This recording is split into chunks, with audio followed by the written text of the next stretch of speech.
सर्वेभ्यो नमो नमः। कक्षा में उपस्थित सभी सदस्यों का आदर सहित गुरुदेव के प्रणाम एवं स्वागत भी। सभी सदस्य अपने अपने इष्ट देव का ध्यान करें। माता गायत्री के मंत्रों का एक बार उच्चारण अवश्य कर ले।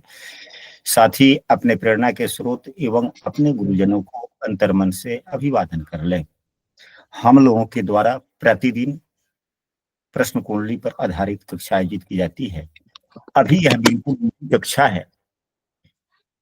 यह प्रश्न कुंडली की आज दूसरी ही कक्षा है। पहली कक्षा में हम लोगों ने दिशा कुंडली एवं स्वर कुंडली के लिए लग्न का निर्धारण कैसे करें, उन विधियों पर हमने विस्तृत रूप से अध्ययन करने का या आपस में चर्चा करने का प्रयास किया था।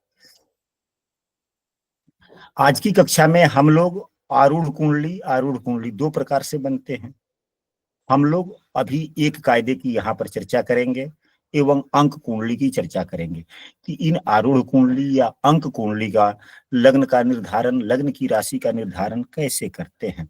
जब हम लोग आरूढ़ कुंडली एवं अंक कुंडली के लग्न का निर्धारण करना हम लोग जब जान जाएंगे, समझ जाएंगे, फिर उसके बाद में ग्रहों को कुंडली में स्थापित करने का भी विधियों के बारे में हम लोग सीखेंगे। और जब वह सीख लेंगे तब दूसरे कायदे से जो आरूढ़ कुंडली बनती है उसके बारे में भी हम लोग सीखने का, समझने का प्रयास करेंगे। तो सबसे पहले चर्चा करते हैं, जैसा कि आप लोग व्हाइट बोर्ड पर देख रहे हैं कि सबसे पहले यह दो कुंडली के बारे में लिखा गया है। पहले आरूढ़ कुंडली फिर अंक कुंडली लिखा गया है। तो सबसे पहले हम लोग आरूढ़ कुंडली को समझते हैं कि हम लोग आरूढ़ कुंडली कैसे बनाते हैं। तो जैसा कि हम लोगों ने पूर्व की कक्षा में, पहली कक्षा में हम लोगों ने पढ़ा एवं समझा कि जब भी कोई व्यक्ति हम लोगों के पास में किसी भी प्रश्न की जिज्ञासा लेकर एवं उसके उत्तर की अपेक्षा रखते हुए आता है तो हमें भी अपने गुरुजनों को अभिवादन करना चाहिए, अपने इष्ट देवता को भी नमन करना चाहिए एवं उनसे फलादेश करने के लिए आज्ञा अनुमति तो लेनी ही चाहिए। यह सबसे पहला नियम है। फिर जब हम लोग अपने गुरुजनों के एवं अपने इष्ट देवता का स्मरण कर लेते हैं, फिर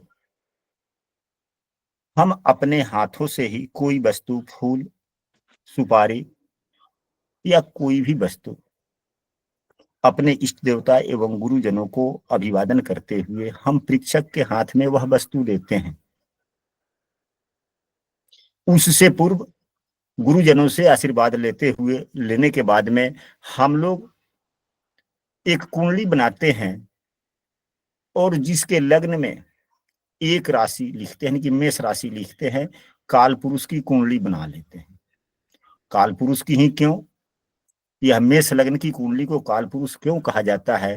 तो जब पहला बार सूर्योदय हुआ था उस वक्त सूर्यदेव मेष राशि में ही थे, सभी ग्रह मेष राशि के अश्विनी नक्षत्र में ही थे। तो जब सूर्योदय हुआ उस समय मेष लग्न थी। काल का मतलब होता है समय, पुरुष, पुरुष का मतलब हुआ व्यक्ति, यानी कि समय रूपी पुरुष का जब जन्म हुआ उस समय मेष लग्न था, इसलिए काल पुरुष की कुंडली को मेष लग्न की कुंडली भी हम लोग कहते हैं। तो क्या करना चाहिए, हमें मेष लग्न की एक कुंडली बना लेनी चाहिए। 1 2 3 4 5 6 7 8 9 10 11 एवं 12। फिर जब हम अपने इष्ट देवता का ध्यान करते हुए, गुरुजनों का ध्यान करते हुए हम कोई भी वस्तु, पान हो, सुपारी हो, कुछ द्रव्य हो, कोई भी वस्तु, हमें यह भी ध्यान रखना है कि वह वस्तु छोटा हो एवं सावधानियां उन्हें बतला देनी चाहिए कि हाँ आपको कहीं भी रखें तो किसी भी खाने के अंदर ही रखें वह वस्तु। यदि आप रेखा पर रखते हैं तो यह गलत हो जाएगा।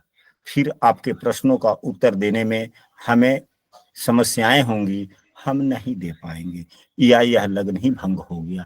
अगर यह बीच राशि पर यहाँ अगर रख दिया गया तो लग्न यह 11 नंबर होगा या 10 नंबर होगा, असमंजस की स्थिति हो जाएगी। इसलिए इस सावधानी को हम पहले ही परीक्षक को बतला देंगे। फिर वह परीक्षक कुंडली के जिस खाने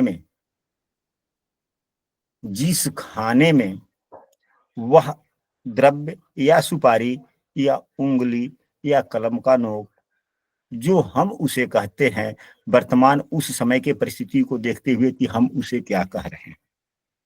क्या हाथ में हमने फूल दे दिया, वह फूल उस किस खाने में रख रहा है, किस भाव में रख रहा है, यह देख लेना है।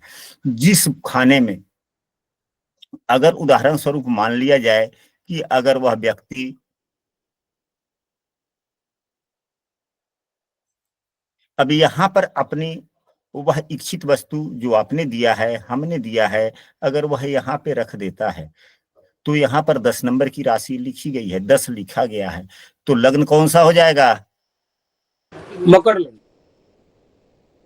अगर वह व्यक्ति यहाँ पर अपना वह सुपारी या द्रव्य रख दिया तो लग्न कौन सा हो जाएगा?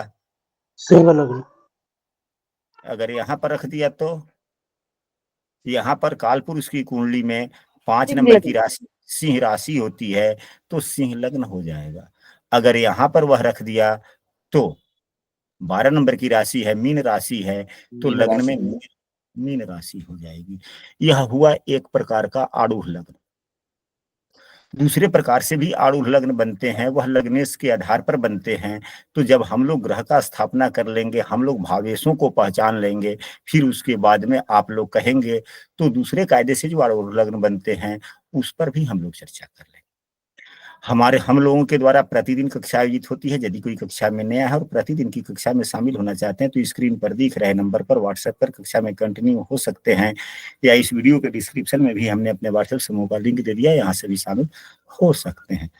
अब बात आती है अंक कुंडली की। यह कुंडली सर प्रचलित है, हम भी अधिकांशतः इसी कुंडली का उपयोग करते हैं।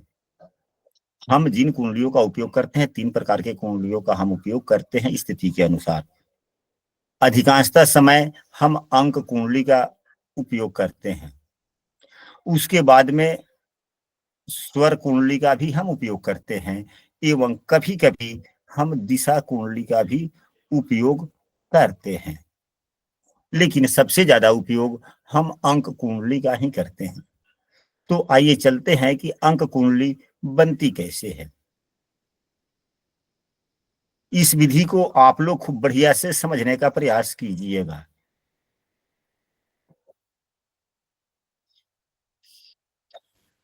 गुरुजी थोड़ा आराम से बोलिए, ठीक है, थोड़ा जल्दी हो जा रहा है। ठीक है। अगर जल्दी जल्दी हम बोल लेते हैं तो आप लोग बोल कहिएगा कि हाँ इसको एक बार और पुनरावृत्ति कर दीजिए, हम पुनरावृत्ति कर देंगे। हमारे प्रश्न शास्त्रों में, हालांकि कोई भी प्रश्न शास्त्र आप पढ़ें, सभी प्रश्न शास्त्रों में सामान्यतः एक ही बातें देखने को मिलेगी। अगर अंक कुंडली बनाने हैं तो अंक कुंडली के लिए जो शास्त्रों में बातें बतलाई गई है, कहा गया है कि 1 से लेकर 108 इन्हीं अंकों के बीच में कोई भी संख्या पूछे, यह पुस्तकों में बतलाया गया है। हमारे गुरुजनों का समझाने का कुछ ढंग अलग ही था। उन्होंने यह विधियां भी समझाई एवं कुछ इससे अलग भी समझाया। हम सब जो पुस्तकों की बातों को भी सीखेंगे एवं समझेंगे। हमारे गुरुजनों ने हमें जो समझाया बतलाया, उनका भी कहना उचित ही है, ठीक ही है, अनुसरणीय भी है। जितनी हम लोगों के पास में ज्ञान होता जाएगा, उतने ही हम लोगों को गुरुजनों के सुझाए गए बतलाए गए विधियों पर विश्वास बढ़ता चला जाएगा। तो सबसे पहले तो हम लोग इस संख्या को समझ लें कि यह संख्या 108 तक ही क्यों, यह समझना जरूरी है कि नहीं है? जी गुरुजी, अवश्य जी बिल्कुल। हम सभी जानते हैं, आने वाली कक्षाओं में अभी तक तो हम लोगों ने ब्रह्मांडीय संरचना भी नहीं पढ़ी। हम इसलिए सबसे पहले कुंडली का ही निर्माण पर चर्चा किए कि जब कुंडली हो जाएगी तो आवश्यकता अनुसार जितने विषय वस्तु की आवश्यकता पड़ती रहेगी हम लोग विस्तृत रूप से अध्ययन करते चले जाएंगे। अध्ययन क्या करना है? 3 ही चीज तो अध्ययन करने हैं हम लोगों को, भाव के बारे में, राशि के बारे में एवं ग्रह के बारे में। इन्हीं तीनों के गुण धर्मों का हम लोगों को चर्चा करते चलना है, चाहे जितने महीने कक्षा चले, 6 महीने चले, साल भर चले, जितने दिन चले, केवल यही तीनों पर हम लोगों की चर्चा होनी है। अब यहाँ पर जो 108 शब्द है, इसको समझने के लिए राशि को समझना होगा। राशि को समझने के लिए नक्षत्र को समझना पड़ेगा। हम सभी पूर्व से जानते हैं कि 27 नक्षत्र ही होते हैं। पंचांग में भी आप देखें, सभी जातक शास्त्रों में देखेंगे तो आपको अश्विनी से लेकर अंतिम तक 27 नक्षत्र ही देखने को मिलेंगे। हाँ, एक अलग से मुहूर्त शास्त्रों में अभिजीत नाम का एक नक्षत्र है। वह नक्षत्र इन्हीं 27 नक्षत्रों के में से 2 नक्षत्रों के थोड़े थोड़े से मान को लेकर बनाया गया है। तो फलादेश के नजर में 27 नक्षत्र ही उपयोगी होते हैं, क्योंकि अभिजीत नक्षत्र जो 2 नक्षत्रों से मिलकर बना हुआ है वह इसी 27 नक्षत्रों में आ जाते हैं और उनका अध्ययन भी हो जाता है। हम लोगों ने पढ़ा है या हम लोगों ने अपने गुरुजनों से मौखिक रूप से सुना भी है कि एक नक्षत्र में 4 चरण बतलाए गए हैं जातक शास्त्रों में। कितने चरण बतलाए गए हैं? 4। चरण। इतना तो हम सभी जानते हैं पूर्व से, या नहीं जानते हैं? जानते हैं। जानते हैं। तो अब यही 27 नक्षत्र है और सभी नक्षत्रों में 4 चरण है। 27 में 4 से गुना कर दीजिए, कितना होगा? 108। तो यही नक्षत्र के जितने चरण हैं हम उतना ही पूछते हैं। क्या अगर 1 से लेकर 108 के बीच की संख्या अगर हम पूछते हैं तो हमारे पूछने का अभिप्राय क्या हो जाता है कि हम वह व्यक्ति जो बोलने जा रहा है उसका लग्न किस नक्षत्र में है और किस चरण में है, यही तो हम पूछना चाहते हैं उससे। क्या हम गलत कर रहे हैं कि सही कर रहे हैं? यहाँ तक बातें स्पष्ट हुई? जी सही। जय गुरुदेव। अब इसको समझने के लिए हम लोगों को एक राशि को कम से कम समझ लेना होगा, ताकि आने वाले कक्षाओं में जब हम लोग ब्रह्मांडीय संरचना या राशि का नक्षत्रों से मेल, इस पर आधारित, इस विषय वस्तु पर आधारित जब क्लास करेंगे तो वहां पर जल्दी में समझ लेंगे। अब यहाँ पर देखा जाए कि अगर मान लिया जाए कि यह मेष राशि हो गई, यहाँ पर यह मेष राशि यहाँ से यहाँ तक है, तो मेष राशि में अश्विनी नक्षत्र जो होता है वह पहला नक्षत्र अश्विनी होता है। दूसरा नक्षत्र भरणी होता है। तीसरा नक्षत्र कृतिका होता है। अब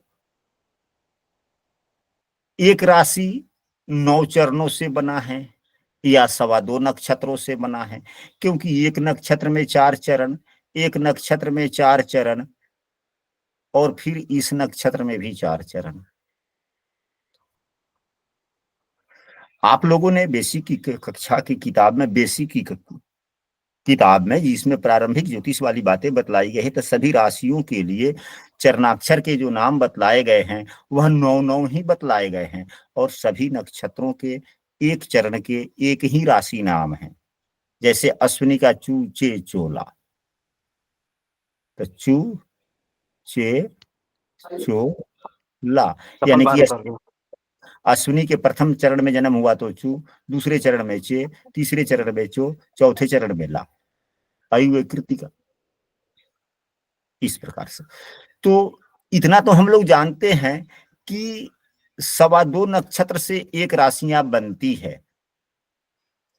यदि नहीं जानते हैं तो जान लीजिए। जो जानते हैं व्यक्ति कृपया 1-2 सदस्य बोले कि एक राशि 2.25 नक्षत्र से बनता है या नहीं? बनता जी। है। बनता है गुरुदेव। तो अब यहाँ पर देखा जाए 2.25 नक्षत्र से बनता है, तो एक नक्षत्र का पूरा चारों, दूसरे नक्षत्र का पूरा चारों, और यह कृतिका नक्षत्र का चौथाई हिस्सा यानी कि इसका एक, तो और हो गया 9 की नहीं हुआ ये? हो गया। हो गया गुरुदेव। तो यही 9 चरणों का की एक राशि होती है। अब यहाँ पर हम 9 बिंदु दे देते हैं। अश्विनी के लिए 4, भरणी के लिए 4 एवं कृतिका के लिए 1। तो अब कोई व्यक्ति अगर कोई प्रश्न करता है, अब इसी प्रकार से सभी भावों में आप लोग 9-9 लिख सकते, 9-9 गोले बना सकते हैं।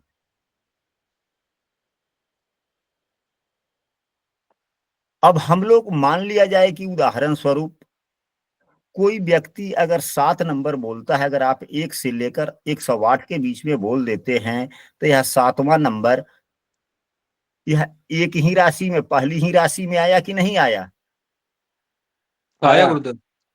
अगर यह व्यक्ति 9 भी बोलता है तो पहली ही राशि में आएगा। अगर यह व्यक्ति 10 बोलता है तब तो फिर यहाँ तक तो 9 ही है, फिर यहाँ हो जाएगा, यह 10वां यह हुआ। कृतिका का दूसरा चरण।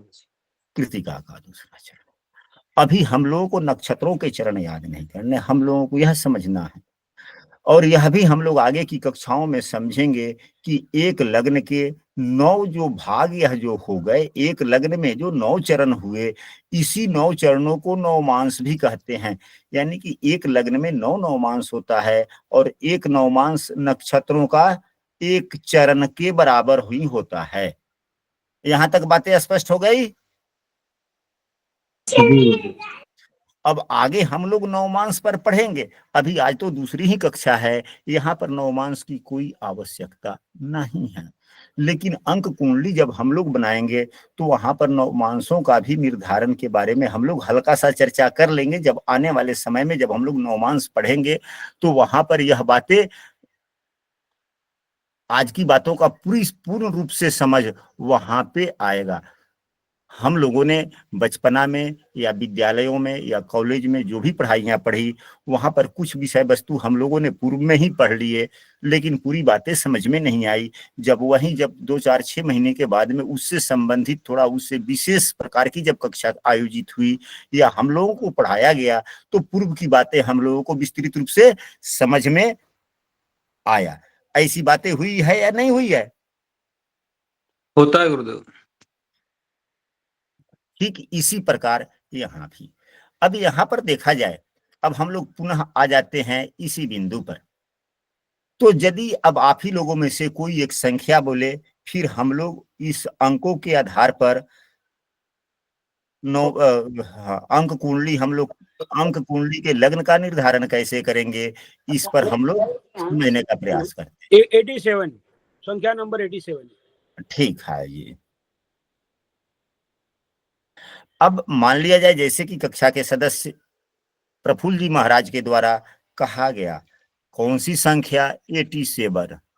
अब हम लोगों ने अभी कुछ क्षण पहले अध्ययन किया है, यह अध्ययन किया है कि एक राशि में 9 ही होते हैं, 9 ही होते हैं ना। 2, 2, 4, 1, 5, 6, 7, 8, 9 ही नवमांश होते हैं। तो अब सभी में तो 9-9 ही हैं, तो राशि निकालने के लिए हम लोग इसमें 9 से भाग दे देंगे। क्या करेंगे? 9 से 9 भाग से भाग दे देंगे। 9 से भाग देंगे। 12 राशियां होती है, 12 से भाग नहीं देंगे।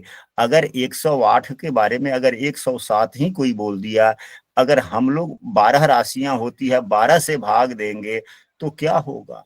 12 8 96, 8 मर्तबा कटा और 96 यहाँ पर कम हो जाएगा, तो कितना हो जाएगा? 11। 11 शेष बच जाएगा, तो 8 ही राशियां हुई। 9वीं तक 9 राशि, से भाग देंगे। 10वीं राशि आ नहीं सकती, 11वीं राशि आ नहीं सकती, 12वीं राशि नहीं आ सकती यदि आप 12 से भाग देते हैं तो। इसलिए हम लोग यदि 9 से भाग देते हैं तो सभी राशियां बन जाती है। अब इसमें हम लोग 9 से भाग दे देंगे। 9 10 90, 9 10 90। 9 दहाई 90, 10 मर्तबा नहीं लगा, 9 मर्तबे, 9 9 81, इसको घटा देंगे। कितना बचा? 6 6 बचा।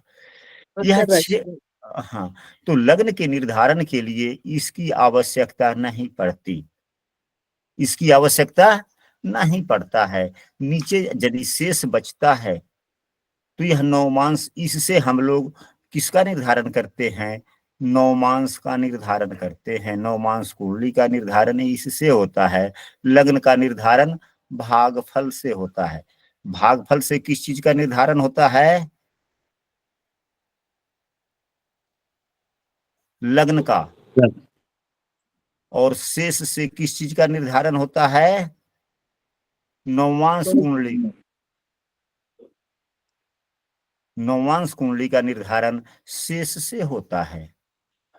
अब यहां पर 9 आया, लेकिन यदि यहां पर शेष बचता है, यदि यहां पर शेष बचता है तो हम लोग यहाँ लग्न में, यहाँ जो भागफल आता है, भागफल में हम लोग 1 जोड़ देते हैं। अब यहाँ पर भागफल में 9 आया है तो लग्न कौन सी राशि हो जाएगी? 10। 10वीं राशि। 10 नंबर की राशि हो जाएगी। फिर आप लोगों के मन में एक प्रश्न आएगा कि गुरुदेव, चाहे हाँ जी, ये बतलाइए कि हम लोगों ने 1 क्यों जोड़ा? प्रश्न बनता है या नहीं बनता है? बनता है। तो अब यहाँ पर देखा जाए, इसको समझने के लिए जब बड़ी प्रश्न हम लोगों को नहीं समझ में आता तो हमारे गुरुजनों का कहना है कि उसी प्रश्न को छोटा कर लीजिए। क्या कर लीजिए? छोटा कर लीजिए। छोटा कर लीजिए। अब इसको मिनिमम हम ऐसा छोटा कर लेते हैं कि यहाँ पर भागफल भी आए और यहाँ शेष भी आए। ऐसा कोई भी संख्या सबसे छोटा बोले कि 9 से भाग देने पर भागफल भी बने और शेष भी बने। कोई भी संख्या 10 मान लीजिए। अगर, हाँ ठीक है, चलिए मिटाने दीजिए जरा सा। पहले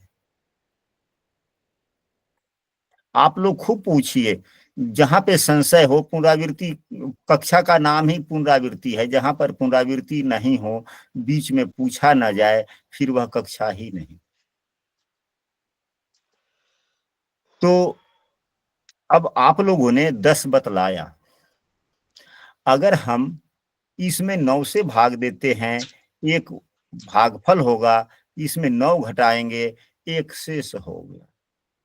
अब अभी हम लोगों ने यहीं पर पढ़ा है कुछ क्षण पहले कि एक राशि में तो 9 ही नवमांश होते हैं। हम लोगों ने नवमांश को आधार मानकर 1 से लेकर 108 के बीच की संख्या हम लोगों ने पूछ दिया। अगर यह 9 बोला होता व्यक्ति, तब कौन सी राशि हो जाती? यही होता, पहली राशि। मेष राशि हो जाती गुरु जी। मेष राशि ही होता और मेष राशि का अंतिम चरण हो जाता। लेकिन जब 10 हो गया तो यहाँ से शुरू हो गया। कृतिका प्रथम द्वितीय चरण। यहाँ से कृतिका का द्वितीय चरण। हाँ, इसका मतलब यह क्या है? यह भागफल का मतलब है, यह बीता हुआ। भागफल का मतलब क्या हुआ? बीता हुआ। बीता हुआ या बीत रहा। 2 शब्द, दोनों ही शब्द यहाँ पर आएंगे। यदि शेष बच रहा है तो यह भागफल का मतलब हुआ बीता हुआ, और शेष फल का मतलब हुआ उससे आगे, उससे आगे। अगर शेष बच रहा है तो यह समझा जाए कि भागफल का मतलब हुआ बीता हुआ और शेष उससे आगे। तो अब यह एक राशि तो बीत गया है, उससे आगे यह 1 है, यानी कि एक राशि बीतने के बाद में पहले नवमांश में है। तो एक राशि जब बीत जाएगी तो फिर उसके बाद में कौन सी राशि आएगी? दूसरी आएगी। तो दूसरी राशि, इससे ठीक अगली दूसरी राशि शब्द भी ठीक है। तो दूसरी राशि तो सदैव वृषभ राशि को भी कहा जा सकता है। हम लोग यूं इस शब्दों को थोड़ा बदल लेंगे। हम लोग ऐसे कह सकते हैं कि उससे दूसरा अगली राशि, ज्यादा उपयुक्त कौन शब्द होगा, उससे अगली या दूसरी?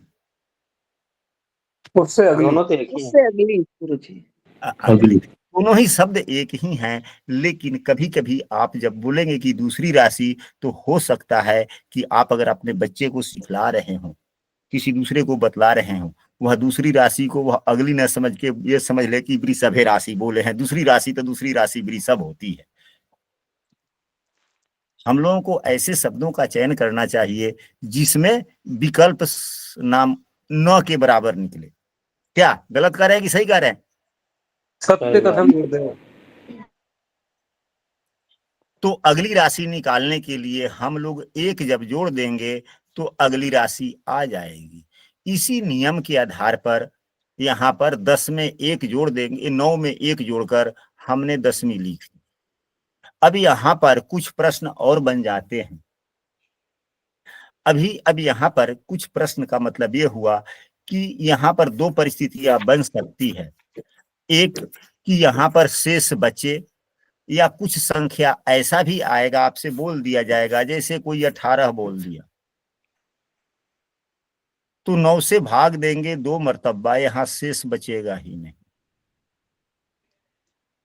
वैसी संख्याएं जो 9 के गुणक में हैं, अगर वह आपसे बतलाया जाता है, बोला जाता है, पूछा जाता है, तो उसके शेष कितने आएंगे?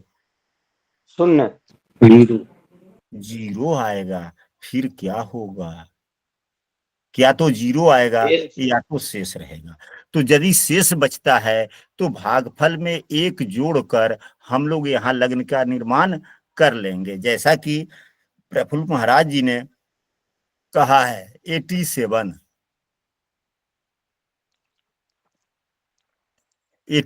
उन्होंने कहा। हम लोगों ने 9 से भाग दिया, 9 9 81, यहाँ 6 बच गया। तो 9 में हम लोगों ने 1 जोड़कर यहाँ 10 लिख लिया। यदि यहीं प्रफुल्ल महाराज जी के द्वारा अगर 81 बोला जाता, फिर क्या होता?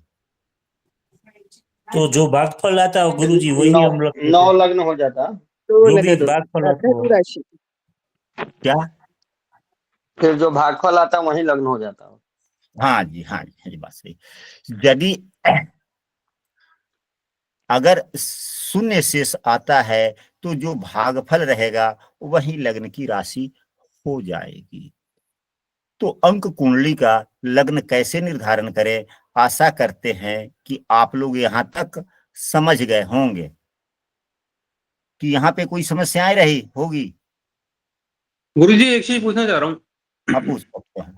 गुरुजी जैसे नीचे 6 बचा, तो ये 6 हम्म। नवांश हो गया, मतलब मकर लगन का छठा नवांश हो गया, ऐसा है? हाँ, ठीक है, ठीक है, ठीक है, अभी ठीक है, इस पर चर्चा होगी। और हम आपको पूरा, हम अपने तरफ से मैं बोल रहा हूं कि जब नवमांश शब्द की चर्चा अभी इसी कक्षा में हम लोग आगे करेंगे कुछ क्षण बाद में, तो इससे संबंधित, शेष फल से संबंधित सभी विषय वस्तु पर चर्चा कर लीजिएगा।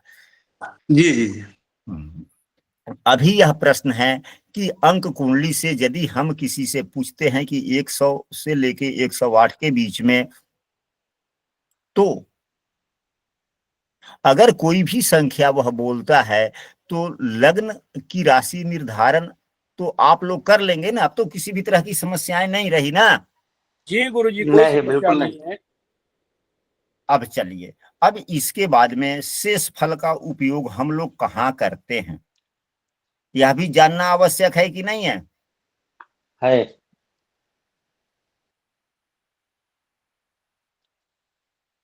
तो अब यहाँ पर जो 6 शेष बचा है, इसी से हम लोग क्या करते हैं? इसी से हम लोग नवमांश के लग्न का निर्धारण करते हैं शेष से। अब यह कौन सी राशि है? तो यह मकर राशि है। मकर राशि का यह छठा नवमांश हुआ। मकर राशि के छठा नवमांश, यानी कि यह नवमांश का संख्या हो गया। यदि 1 शेष रहता तो मकर राशि का पहला नवमांश 2 है, तो मकर राशि का दूसरा 6 है, तो मकर राशि का छठा। अगर 8 शेष है तो मकर राशि का 8वां। 8वां। यदि 0 शेष बचता है तो मकर राशि का ही, यदि शेष 0 हो गया तो 1 है तो 1 मान लिए, तो नवमांश कितने होते हैं? 1 2 3 4 5 6 7 8 हो गए। और नौवां नवमांश तक होता है, 9 नवमांश होते हैं। तो शेष 1 आ सकता है, 2 आ सकता है, 3 आ सकता है, 5 6 7 8 तक आ सकता है, लेकिन शेष तो 9 नहीं आ सकता ना। नहीं। तो जब शेष नहीं कुछ बचे तो समझना है कि यह 9वां नवमांश है, यानी कि अंतिम नवमांश है। अब इसको कैसे हम लोग समझेंगे? अगर यहीं पे 90 इन्होंने 91 अगर बोला होता, 90 अगर इन्होंने बोला होता तो क्या होता? 9 से भाग देते, 9 दहाई 90, 0 90। तो यह 10वीं राशि का आखिरी नवमांश हो गया, यानी कि 10वीं राशि का 9वां नवमांश व्यतीत हो रहा है।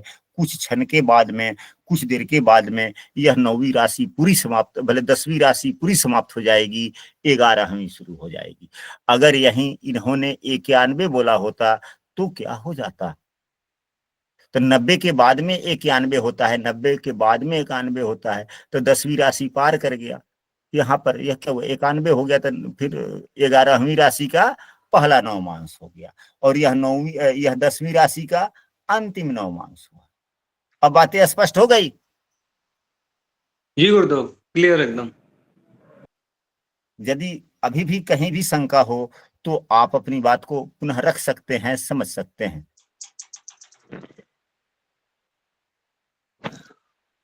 बहुत अच्छे से समझ आ गया गुरुजी, धन्यवाद। अब यहाँ पर नवमांश का लग्न हम लोग कैसे निकाले, वह अलग की विषय वस्तु है। जब हम लोगों की कक्षा थोड़ी आगे बढ़ जाएगी, थोड़ा ग्रहों के बारे में जान लेंगे, कुछ भावों के बारे में जान लेंगे, कुछ राशियों के बारे में जान लेंगे, फिर वहां पे उसकी आवश्यकता पड़ेगी।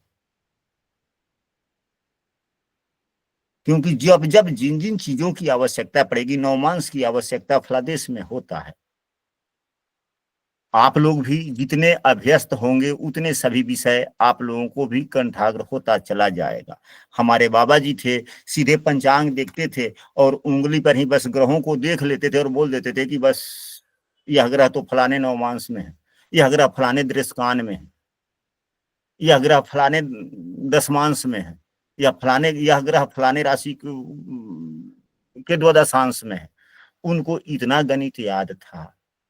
हम लोग सॉफ्टवेयर के जमाने में चल रहे हैं, सभी चीजें सॉफ्टवेयर पर छोड़ देते हैं, उंगली का से इधर से उधर की सॉफ्टवेयर से कुछ ही सेकंडों में सभी बातें आ जाती है। जैसे हमें पहले 25 मोबाइल नंबर मुझे याद रहता था, आज 5 मोबाइल नंबर भी याद नहीं है। वही बात है, आप लोगों के साथ भी ऐसी बातें हो सकती है।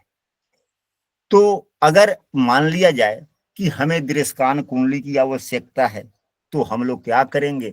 एक राशि में 3 दृष्टान होते हैं, राशियां 12 होती है, तो हम 1 से लेकर 36 के बीच में कुछ पूछ लेंगे, कोई संख्या, दृष्टान पता चल जाता है।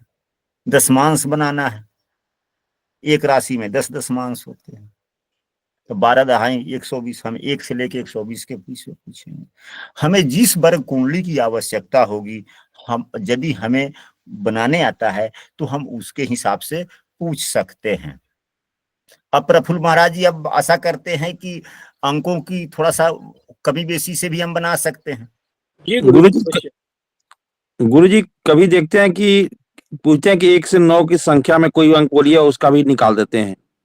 तो 1 से 9 के बीच में राशियां, लग्न क्या होता है? लग्न राशियों से बनती है या किससे बनता है? लग्न राशियों से बनती है या किस चीज से बनता है? राशियों से बनता है। राशियों से। राशियां कितनी हैं? 12। 12। तो फिर जैसे कि 9 गुरुजी पूछते हैं, जैसे कि खान बना दिए 4 गो और उसमें से बोलते हैं कि 1 से 9 अंक बोलिए, कोई उसमें से बता देते हैं हम लोग। चलिए ठीक है, अगर हमने 9 खाना ही बनाए, प्रश्न कुंडली के फलादेश करने के कई कायदे हैं, कई कुंडलियां हैं। अगर कोई 9 कुंडली से ही बनाता है इस प्रकार के खाने, अंक कुंडली से ही, अंकों के सहारे ही फलादेश कर दे। प्रश्न कुंडली में आप देखेंगे बहुत से पुस्तक मिलेंगे कि यह इसी के आधार पर इसी तरीका बनाते हैं गुरुजी। हाँ, तो ये तो 9 हो गया ना। 9वें खाने हैं। अब अंकों के आधार पर कई प्रकार से फलादेश किए जाते हैं, तो वह अलग विषय वस्तु है। हम लोग ग्रहों के आधार पर फलादेश कर रहे हैं, तो राशि एवं ग्रहों को समायोजित करके जब फलादेश करेंगे तो उसमें 12 राशियों के लिए 12 के गुणक के ही संख्या से हम कुछ भी पूछ सकते हैं, जहां तक हमें ज्ञान है। हो सकता है, ऐसी बात नहीं है कि दुनिया में ज्ञानियों की कमी है। हमारी बात को शायद आप लोग समझ पा रहे होंगे। जी गुरु। वो अंक ज्योतिष में शायद लागू होता होगा। हाँ जी, अंक ज्योतिष में वो जो सुबह की कक्षा चल रही है उसमें जो है, आपने जो कहा है तो वह सभी ग्रहों के मूलांक क्या है, मूलांक के आधार पर।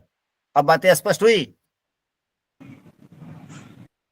जी मूलांक तो 1 से लेकर 9 तक ही हो सकते हैं ना। जी जी। तो वहां पर विषय वस्तु हो सकती है, हालांकि सभी ज्योतिष, किसी भी ज्योतिष के सीमाओं का आकलन नहीं किया जा सकता।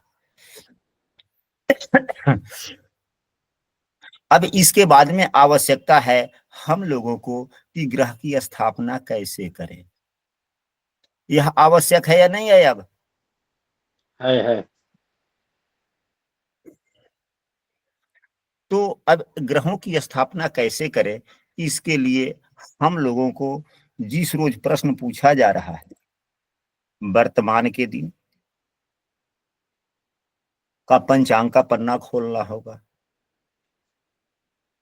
अब उदाहरण स्वरूप हमने एक पंचांग का पन्ना यहां पर लिया है।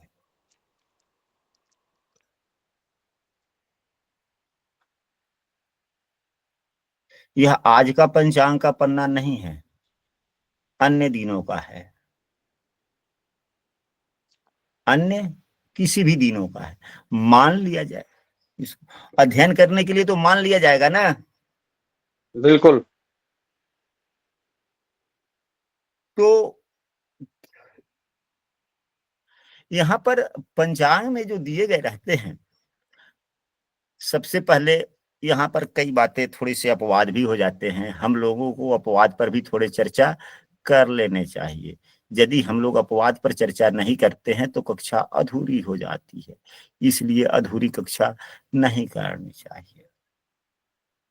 कभी कभी आप लोग पंचांग में देखेंगे तो अंशात्मक मान के अनुसार ग्रह दिन में ही राशि परिवर्तन कर लेते हैं। ग्रह कब राशि परिवर्तन कर लेते हैं? दिन में ही कर दिन में। लेते हैं। हाँ, अब यह जो ग्रहों का जो अगर मान लिया जाए, आज कौन सी तिथि है? चतुर्थी चतुर्थी। गुरु जी। अगर मान लिया जाए कि यही चतुर्थी तिथि आज की ही है, तो यहाँ ऊपर में भौम लिखा हुआ है। भौम का मतलब होता है मंगल।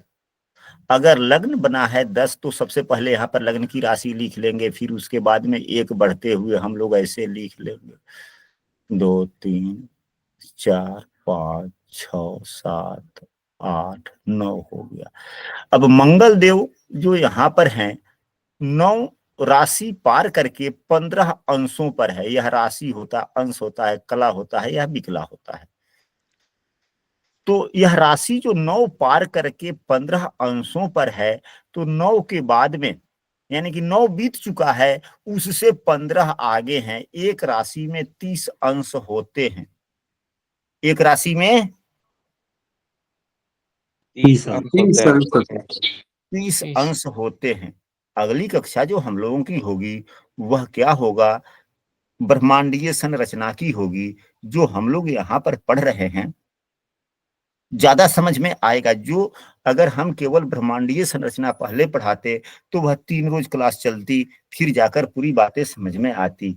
अब कुछ कुछ बातें वहां की भी हम लोग यहाँ पर सुन रहे हैं, और जब ये बातें जब वहां पर पढ़ेंगे तो एक ही दिनों में सभी बातें समझ सकते हैं। तो यह 9 राशि पार करके 15 अंशों पर है, यानी कि 10वीं राशि में है यहाँ पर मंगल देव। ठीक है।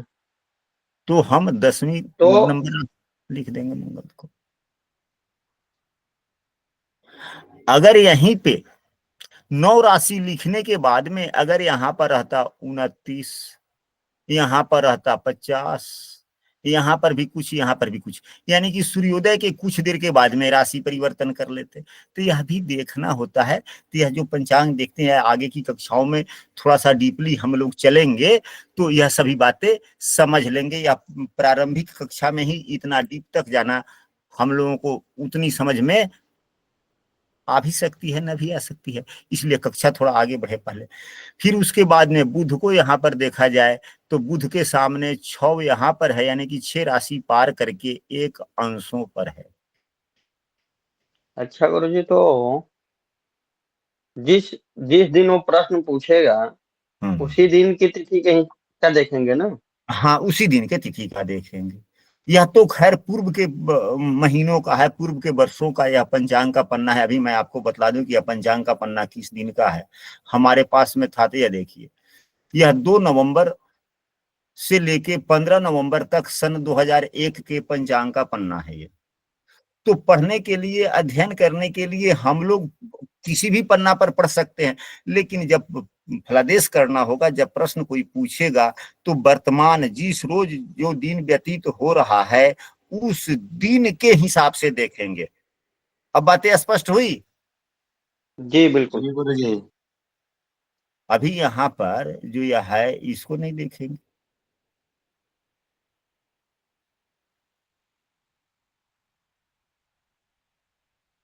अब देखिए वो किधर गया समझ में ही नहीं आ रहा। हाँ, यहाँ है।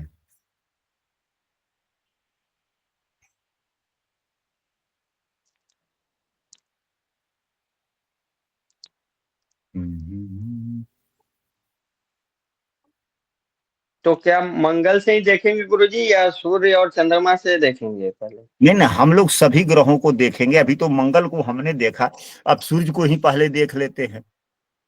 अब यहाँ पर देखा जाए सूर्य देव कहाँ है उस दिन, चतुर्थी तिथि के दिन, जब हम लोग उसी तारीख को देख रहे हैं। तो यहाँ पर सूर्य देव को देखा जाए, जो चौथा दिन है, चौथे दिन सूर्य जी देव कहाँ है, तो 1 2 3 4, अब इस दिन को देखें। सूर्य देव 6 राशि पार करके 18, यहाँ पर औदयिक सूर्य स्पष्ट या ऋषिकेश पंचांग है। ऋषिकेश जी पंचांग जी के बिल्कुल 10 वर्षीय पंचांग का पन्ना है। 10 वर्षीय पंचांग छोटा सा होता है और छोटे से ही दूरी में सभी चीज लिख दिया गया रहता है। और जो करंट जी पंचांग है वो बहुत लंबा पन्ना है, उसका फोटो लगाना मुश्किल है। हाँ, पंचांग शेयर करके हम लोग जब भी समझ सकते हैं, लेकिन हमने पंचांग का पन्ना का फोटो ही ले लिया। तो 6 राशि पार करके यह 18 अंशों पर है, यानी कि 7 जहां पर लिखा हुआ होगा वहां पर हम लोग सूर्य को लिख लेंगे। 7 जहां पर लेकिन होगा। लग्न हाँ, लेकिन लग्न का निर्धारण जो हम लोग मंगल से किए, तो मंगल से क्या लग्न का लग्न का निर्धारण हम लोग मंगल से कहाँ किए हैं? मंगल ये किस जो जस्ट राशि हम में है लोग वो की है ना। यह तो लग्न का निर्धारण वो 87 अंक बोला गया, उसके आधार पर लग्न का निर्धारण किया गया है ना। बस बस ठीक ठीक समझ गए कुछ।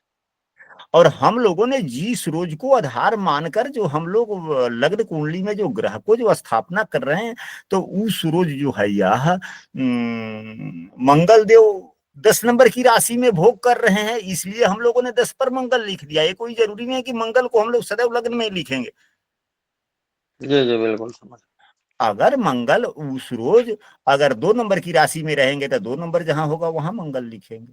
अभी जैसे कि हम लोगों ने यहाँ देखा पंचांग में कि 6 राशि पार करके 18 अंशों पर सूर्यदेव हैं, तो जहां पर 7 नंबर की राशि है वहां पर हम लोग सूर्यदेव को सूर्य लिखेंगे। को लिख देंगे बिल्कुल। अब उसके बाद में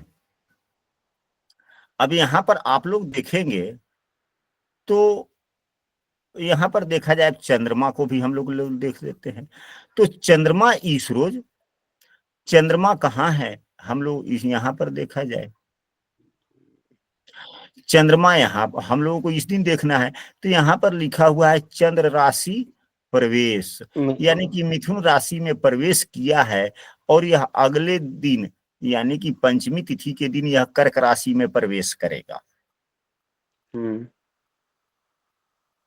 तो अभी मिथुन राशि में यह है, मिथुन राशि से कर्क राशि में नहीं गया है ये, क्योंकि हम लोग तो चतुर्थी तिथि को देख रहे हैं। तो मिथुन राशि कौन सी नंबर की होती है? 3 नंबर पर होता है, 3 नंबर पे होता है। तो हम लोग मिथुन राशि को कहाँ लिखेंगे? जहां पर 3 नंबर होगा वहां पर लिखेंगे चंद्रमा को, चंद्रमा को। हाँ, ठीक। अब उसी प्रकार बुध को देख ले,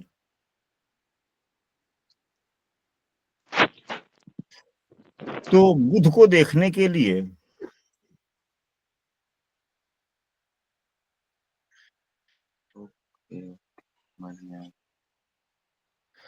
अब बुध देव को देखा जाए, बुध देव यहाँ पर हैं, यहाँ 6 राशि पार कर लिए, बुध देव 6 राशि पार करके 1 अंशों पर है। तो 6 राशि पार कर लिया, यानी कि 7 नंबर की राशि में बुध देव भी है। तो सूर्य देव जहां पर हैं वहां पर बुध देव भी होगा। अब देव गुरु बृहस्पति को देखे, यहाँ 2 राशि पार करके 23 अंशों पर है, यानी कि 2 यहाँ पर है, यहाँ पर कुछ लिखा हुआ है तो 2 में 1 जोड़ दिए, 3 पर लिख दिए बृहस्पति बराबर। अब शुक्र को देखेंगे कहाँ है, शुक्र यहाँ पर 6 राशि पार करके 2 अंशों पर है, यानी कि 7 जहां पर है, 6 से 1 अधिक लिख लेंगे, तो शुक्रदेव भी यहीं पर हो गए। अब उसके बाद में शनि देव 1 राशि पार करके 19 अंशों पर हैं, तो 1 राशि पार कर ली तो 2 नंबर की राशि, तो 2 जहां पर है वहां पर हम लोग शनि को लिख लेंगे। अभी शनिदेव यहाँ पर गोचर कर रहे हैं, यदि वर्तमान का पंचांग होता तो यहाँ पर हम लोग। अब उसके बाद में राहु देव को देखेंगे, तो राहु देव कहाँ पर है? तो 2 राशि पार करके 5 अंशों पर है ये। तो राहु देव क्या चलते हैं? तो बकरी चलते हैं, सदैव उल्टा चलते हैं। लेकिन यह राशि पार करके, यह 2 राशि पार करके 5 में है, तो क्या हम लोग 1 कम करेंगे या 1 ज्यादा? तो 1 ज्यादा ही करेंगे। अगर बकरी है तो यहां से इनकी गति बकरी है, तो जहां पे 3 है वहीं पे हम लोग राहु को भी लिख लेंगे यहीं पे। फिर अब कहेंगे कि केतु के बारे में नहीं लिखा गया, तो जहां राहु आपने लिखा है उसको 1 मान लेंगे, जहां पे आपने राहु लिखा वहां को 1 मान लेंगे। 1 मान लेंगे। 1 2 3 4 5 6 7, और 7 जहां पे आया वहीं पे केतु को लिख देंगे। सभी 9 ग्रह हो गए। राहु का गुरुजी एक बार और फिर से। हाँ, तो यहाँ पर भी देखिए ना, राहु के सामने हम देखेंगे कि संबंधित दिन को, संबंधित तिथि को राहु देव किस राशि में है? तो 2 राशि पार करके 5 राशि पर है ये। ठीक है। तो 2 के बाद में कौन सी राशि आती है? 3, 1 जोड़ देंगे, तो 3 राशि राहु लिख दिए, और जहां राहु लिख दिए वहीं उसी जगह को, हाँ हाँ, राहु जहां लिखे हैं उसी को 1 मान लेंगे। 1 2 3 4 5 6 7, जहां पे 7 आया वहीं पे केतु लिख देंगे, क्योंकि जिस ग्रह की बातचीत की जाती है, पहला भाव, पहला घर वहीं से शुरू होता है। गुरुजी सब में 1 जोड़ देना है। हाँ, सभी में 1 अधिक लिखना है। जी गुरुजी। इसी प्रकार लग्न कुंडली में हम लोग क्या करते हैं? ग्रहों की स्थापना करते हैं। अब यहाँ पर एक बातें और समझ ले आप लोग, 2-3 मिनट की विषय वस्तु है। यदि पंचांग से ही लग्न कुंडली अगर आप लोग बना रहे हैं, तो लग्न का निर्धारण हम लोग कैसे करें? यह भी प्रश्न है कि नहीं है? जब लग्न का निर्धारण की ही बात है तो हम लोग हल्का फल्का मोटा मोटी हम लोग समझ लेते हैं, हालांकि देशांतर बेलांतर भी होता है, वह अलग विषय वस्तु है, लंबी प्रक्रिया है। लेकिन पंचांग से ही हम लोग लग्न कुंडली साधारणतया कैसे निकाल सकते हैं, वह भी सभी पंचांगों में लग्न सारणी लगभग दी गई होती है। अब यहाँ पर देखिए, यह क्या है? ऋषिकेश पंचांग में भी लग्न सारणी दी गई होती है, महावीर पंचांग में भी दी गई होती है। हम ज्यादातर विश्व पंचांग का उपयोग करते हैं दिन बैराग वगैरह देखने के लिए, कहीं भी जाते हैं तो हम विश्व पंचांग लेकर जाते हैं। विश्व पंचांग में भी लग्न सारणी दी गई है। अब यहाँ पर यदि अब यहीं चतुर्थी तिथि की ही बात है, तो जिस रोज वह प्रश्न पूछने आ रहा है उस रोज का पंचांग का पन्ना निकाल लेंगे, या लग्न कुंडली ही जिस रोज की बनानी हो, अगर किसी जातक का जन्म ही हुआ है, अगर यह वाराणसी से पंचांग निर्गत है तो वाराणसी के ही अगल बगल का संबंधित कुछ ही दूरी का अगर वह व्यक्ति हो तो आप ही लोग कोई समय बोले, हम लोग यहाँ पर लग्न चयन करके समझ लेते हैं। 3:33 दिन में या रात्रि में? दोपहर को। दोपहर को। अब 3:33। अब यहाँ पर देखा जाए, यहाँ पर हम देख लेंगे, यह जो है सूर्योदय के समय से चलता है, तो 7:23 का मतलब कि सूर्योदय के बाद का 7:23, 9:40 यानी कि सुबह का 9:40 से 11:46, उसके बाद में 12 बजता है, फिर 1 बजता है, तो 1 बज गया, 1:33। इन्होंने कहा 3:33, यहाँ पर है 3:04 यानी कि 3:04। तो 3:04 के बाद में 3:33 आता है ना, जी गुरुदेव। और 3:33 आता है तो 3:04 के बाद में, और 4:32 से पहले आता है। तो क्या हो गया, इसका मतलब यह मीन लग्न। इसके बीच का है। तो यह जो 3:04 जो है, यह व्यतीत होने का समय है, यानी कि अंतिम समय, यानी कि कुंभ राशि 3:04 तक ही है, यानी कि कुंभ लग्न 3:04 तक है। उसके बाद में मीन लग्न शुरू हो गया जो 4:32 तक है। अब स्पष्ट हो गया कि किस लग्न में जन्म हुआ जातक का, या किस लग्न में आपसे प्रश्न पूछा जा रहा है। तो मीन लग्न हो गया कि नहीं हो गया? जी गुरुदेव। हो गया। तो जहां पे लग्न का निर्धारण करना है ऊपर में, तो यहाँ पर हम लोग 12 लिख लेंगे। अब फिर कोई समय आप लोग बोले, दिन का या रात का, कभी भी किसी भी समय का, फिर उस पर भी हम लोग चर्चा कर लें। रात में 2:51। अब रात में 2:51 चाहे जिस रोज का हो। अब चतुर्थी तिथि की ही बात की जा रही है, तो 2:51, तो यह शाम का 6:09 हुआ, यह 8:05 हुआ, या 10:19 हुआ, या 12:37 हुआ। आपने कहा 2:51, तो यह लग्न संधि पर हो गया। तो यह सिंह लग्न 2:51 तक है, तो यह सिंह लग्न का अंतिम समय हो गया। अगर वहीं 2:52 अगर बोला हुआ होता तो कन्या लग्न हो जाता। लेकिन जब लग्न का जब यहाँ पर मान दिया गया होता है और उसी समय कोई बात बोलता है, तो यह थोड़ा संशयात्मक बात हो जाती है, प्रश्न जी। कुंडली।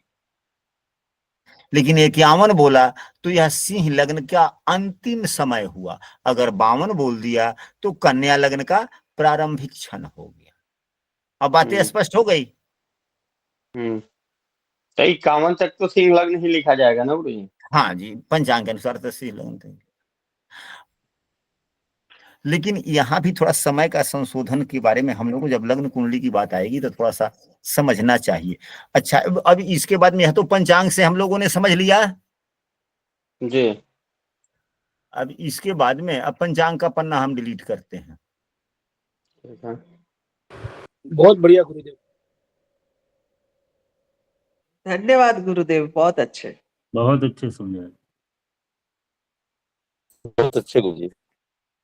लेकिन अच्छा तो इसलिए हो गया कि कोई भी व्यक्ति उस प्रकार से कोई तर्क नहीं किया जैसे न करने चाहिए।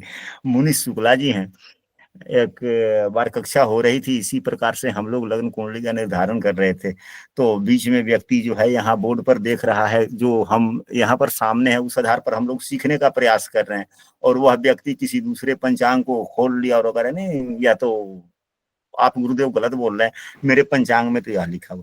अरे हम लोग पढ़ कौन से रहे हैं, किस पंचांग से भाई हम लोग पढ़ रहे हैं, उस पंचांग में देखिए ना, जो लिखा हुआ है उससे हम लोग समझ लें, फिर उसी आधार पर आप अपने पंचांग से अपना समझते रहें। क्या बिल्कुल बिल्कुल। याद आ रहा है मुनीष शुक्ला जी? जी याद आ रहा है, याद आ रहा है। तो आशा करते हैं कि आज की कक्षा में यह आरूढ़ कुंडली एवं अंक कुंडली हम लोग कैसे बनाएं, ग्रहों की स्थापना कैसे करें, सही ढंग से हम लोगों ने समझ लिया है। अब कल जो कक्षा होगी वह हम लोग थोड़ा सा ब्रह्मांडीय संरचना पर अध्ययन करेंगे, ताकि थोड़ा अंशात्मक मान भी समझ में आएगा। हाँ, एवं कालमान भी समझ में आ जाएगा। कालमान भी समझ में आ जाएगा, एवं अंशात्मक मान भी समझ में आ जाएगा, एवं राशियों एवं नक्षत्रों के बारे में कुछ विशेष समझ आ जाएगी। इसके लिए आप सभी आदमी कॉपी कलम पर 2700 नक्षत्रों को क्रमबद्ध लिखकर एवं राशियों को क्रमबद्ध लिखकर कक्षा में उपस्थित होने का प्रयास करेंगे। गुरुजी, सबसे ज्यादा प्रश्न कुंडली में कौन सी कुंडली यूज की जाती है? देखिए, जिसके पास में जितनी ज्ञान है अपने ज्ञान के अनुसार वह उपयोग करता है। हम तो ज्यादातर यही अंक कुंडली बनाते हैं। और यहाँ कक्षा में जो अभी मुनीष शुक्ला जी हैं, इनको भी ज्ञात है कि कभी भी हमने क्लास में कभी भी कोई फलादेश किया है तो अंक कुंडली ही हम पूछते हैं, या कभी कभी स्वर कुंडली। जी गुरु जी गुरुजी। हम हालांकि सभी कुंडलियां ठीक है। अब दिशा कुंडली का तो उपयोग हम कब करते हैं, जब हम खेतों खलिहानों में होते हैं, चारों तरफ से सब कुछ रास्ता खुला हुआ है, को किधर से आया और किधर खड़ा हो गया। हाँ गुरुजी, थोड़ा सा इमरजेंसी है, देख दीजिए। अगर मन कर दिया कि हाँ इसकी बातों पर जवाब दे दूं, तो फिर देखते हैं यह किस दिशा से आया है, तुरंत जवाब दे दिए, ना कुछ उससे पूछना ना कुछ समझना। अगर हम अपने घर पे बैठे हुए हैं तो वह आएगा तो हमारे ठीक सामने बैठेगा, वह एक निश्चित दिशा हो गई। तो जब प्रश्नकर्ता के लिए पूरा खुला हुआ हो कि किसी भी दिशा से आकर के वह खड़ा हो, और किसी भी दिशा में आगे से भी अगर उसको नहीं है तो वो पीछे भी खड़ा हो सकता है कि हाँ गुरुजी थोड़ा सा हमारे तरफ भी ध्यान दीजिए, हम उसी समय से खड़े हैं, हमारा यह प्रश्न है। तो जब 10 दिशाएं जब खुला हुआ हो, यानी कि जो चारों तरफ की जो दिशाएं खुली हुई हो, स्वतंत्र हो परीक्षक किसी भी दिशा से आने के लिए, वहां पे दिशा कुंडली की उपयोग की जा सकती है। यदि परीक्षक सभी दिशाओं से नहीं आ सकता, किसी एक खास दिशा से आकर ही आपसे पूछ सकता है, सामने बैठ सकता है, तो फिर वहां पे दिशा कुंडली का कुछ प्रयोजन रह जाता है प्रफुल्ल महाराज जी? नहीं गुरुदेव, फिर दिशा प्रयोजन नहीं रह सकता, क्योंकि वो एक ही दिशा होगी ना, जो शायद अपना ऑफिस या घर होगा, या एक ही जगह से वो आ सकता है बार बार। गुरुदेव, हाँ जी। जिस समय कोई जातक क्वेश्चन पूछता है और उसी समय के आधार पर भी कुंडली, प्रश्न कुंडली बनती है?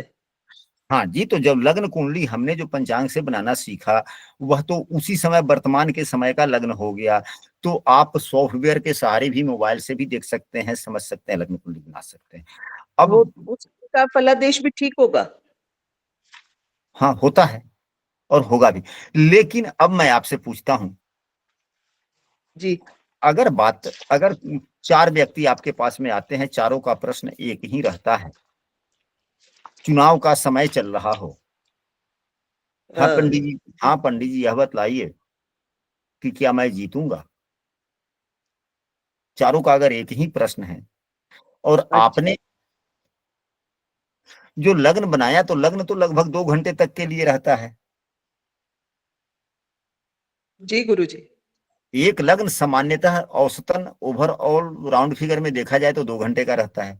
एक व्यक्ति का फलादेश करने में आपको 10 मिनट समय लगे, यानी कि 40 मिनट। तो यह 40 मिनट कंटिन्यू हो सकता है कि एक ही लग्न व्यतीत हो रहा हो। जी गुरुजी। तो फिर सभी के फलादेश तो एक ही हो जाएंगे ना।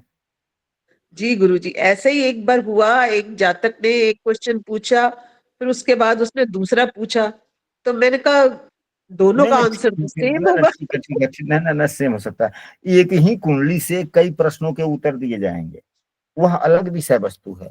लेकिन अगर एक ही समय में 2 व्यक्ति आ गए, एक ही प्रश्नों की क्या मैं चुनाव जीतूंगा, अगर लग्न कुंडली से आपने फलादेश कर दिया तो दोनों का फलादेश एक ही होगा, तो क्या 2 थोड़े जीतेगा, एक ही कोई जीतेगा। तो उसके लिए आप स्वर कुंडली का इस्तेमाल कीजिए। अब पता नहीं वह क्या बोलेगा, वह क्या बोलेगा। अंक कुंडली का इस्तेमाल कीजिए, पता नहीं वह क्या बोलेगा, वह क्या बोलेगा। स्वर बदल गए, शब्द बदल गए, अंक बदल गया, लग्न बदल गई। क्या गलत कर रहे हैं कि सही कर रहे हैं? नहीं, सही कह रहे हैं गुरुजी। और दूसरी बात गुरुजी, अगर कोई 3 क्वेश्चन पूछता है तो हम हाँ जी, कैसे उसको जवाब देंगे, अगर समय के आधार पर हम हाँ जी, देखते हैं? ठीक है जी, आपका प्रश्न उचित ही है। और एक ही लग्न कुंडली से अगर एक ही व्यक्ति है, कोई एक प्रश्न पूछा, 2 प्रश्न पूछा, 3 प्रश्न पूछा, 4 प्रश्न पूछा, 5 प्रश्न पूछा, उसके लिए उसी लग्न कुंडली से हम देखेंगे। लेकिन किन विधियों से देखेंगे यह अलग विषय वस्तु है। इस पर कक्षा आयोजित होगी भी और हम लोग समझने का प्रयास भी करेंगे। ओके गुरुजी।